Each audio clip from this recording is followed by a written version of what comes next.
Welcome back to hallisakhi YouTube channel. ಇದು ಹಬ್ಬದ ದಿನದ ಇಂದಿನ ಬ್ಲಾಗ್, ಅಂದರೆ ಹಬ್ಬ ಆಗಿದ್ದ ಬೆಳಗ್ಗೆಗೆ ಮಾಡಿರೋದು. ರಂಗೋಲಿ ಮಾತ್ರ ಹಬ್ಬದ ದಿನ ಹಾಕಿದ್ದು. ಇದು ನೋಡ್ರಿ ವಾಟರ್ ಲಿಲ್ಲಿ ಚಿಕ್ಕದಾಗಿ ಹೂವು ಬಂದಿದೆ, ಯಾಕೆ ಅಂತ ಗೊತ್ತಿಲ್ಲ. ಒಂದು 7-8 ಹೂವು ಮಾತ್ರ ಬಂದಿದೆ, ಬಟ್ ಸೈಜ್ ಚಿಕ್ಕ ಬಂದಿದೆ. ಇದು ಬಿಗ್ ಸೈಜಲ್ಲಿ ಬರೋದಕ್ಕೆ ಏನು ಮಾಡಬೇಕು ಅಂತ ನೀವು ಸಜೆಷನ್ ಕೊಟ್ಟರೆ ಅದನ್ನು ನಾನು ಟ್ರೈ ಮಾಡ್ತೀನಿ.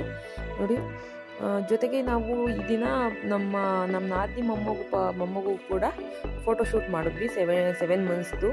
ನೋಡಿ, ಅವನ್ನ ಇದನ್ನು ಅಂದರೆ ಸ್ವೀಟ್ ಕಡುಬನ್ನ ಇಟ್ಕೊಂಡು ತಿಂತಾ ಇಲ್ಲ, ಫುಲ್ ಕುಚ್ಕೊಂಡು ಫೋಟೋಗೆ ಚೆನ್ನಾಗಿ ಪೋಸ್ ಕೊಡ್ತಾ ಇದ್ದಾನೆ.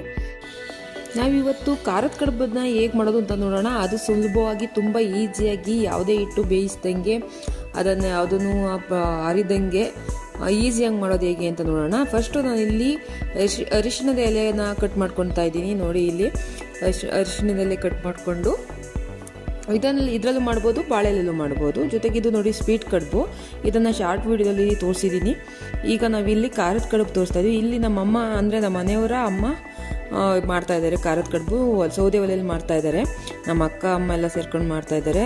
ಯಾವ ರೀತಿ ಅಂತಲೂ ತೋರಿಸ್ಕೊಂಡು ಹೋಗ್ತೀವಿ ನೋಡಿ. ಇಲ್ಲಿ ಫಸ್ಟು ಒಡ್ರಾಗಿ ಇಟ್ಟು ಸ್ವಲ್ಪ ಅಕ್ಕಿ ಹಸಿಟ್ಟು ಮಿಕ್ಸ್ ಮಾಡಿಬಿಟ್ಟು ಈ ದೋಸೆ ಸರಿ ಬರುತ್ತಲ್ವ ಅಷ್ಟು ಇದರಲ್ಲಿ ರೆಡ್ ಮಾಡ್ಕೋಬೇಕು. ಈ ರೀತಿ ಕಲಸಿ ರೆಡ್ ಮಾಡಿಕೊಂಡು ಬಾಳೆ ಎಲೆ ಮೇಲೆ ಬೇಕಾದರೂ ಹಚ್ಕೋಬೋದು ಈ ರೀತಿ.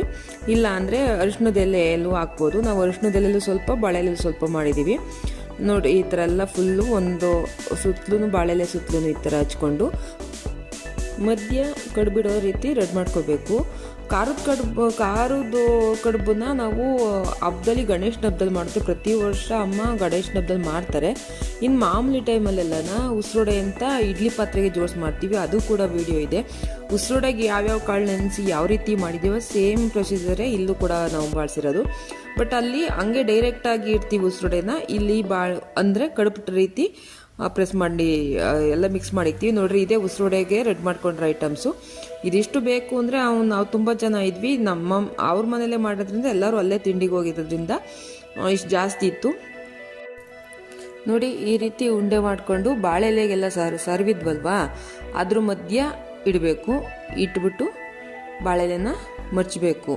ಈ ರೀತಿ ಉಂಡೆಗಳನ್ನ ಮಾಡ್ಕೊಂಡು ಇಟ್ಕೊಂಡು ಬಾಳೆ ಎಲೆ ಮರ್ಚಬೇಕು. ಜೊತೆಗೆ ಒಂದು ತಟ್ಟೆಗೆ ಈ ರೀತಿ ಮಾಡ್ದವನ್ನೆಲ್ಲ ಒಂದೊಂದೇ ಜೋಡಿಸ್ಕೋಬೇಕು. ತಟ್ಟೆಗೆಲ್ಲ ಜೋಡಿಸ್ಕೊಂಡ್ಬಿಟ್ಟು ಇಲ್ಲಿ ಸೌದೆ ಒಲೆಯಲ್ಲಿ ನಾವು ಮಾಡ್ತಾಯಿದ್ವಿ. ಸೌದೆ ಒಲೆಯನ್ನೇ ಒಂದು ದೊಡ್ಡ ಪಾತ್ರೆ ಇಟ್ಟು ಅದರೊಳಕ್ಕೆ ಒಂದು ಅರ್ಧ ತಟ್ಟೆ ಮುಳುಗಬಾರ್ದು, ಅಷ್ಟೊಂದು ನೀರು ಹಾಕಿಟ್ಟಿರಬೇಕು. ಬಿಸಿಯಾಗಿರಬೇಕು ನೀರು.